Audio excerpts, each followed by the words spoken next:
In front of me is Doogee X97 Pro, and today I would like to show you how you can change default apps on this device. Firstly, you need to install your new defaults. I already did that, so I can go into devices settings right away.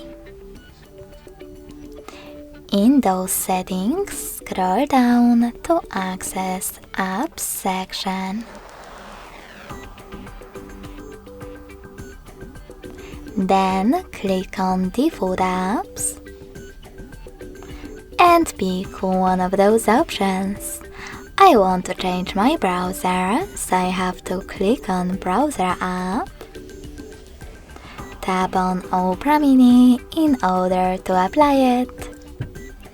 And go back.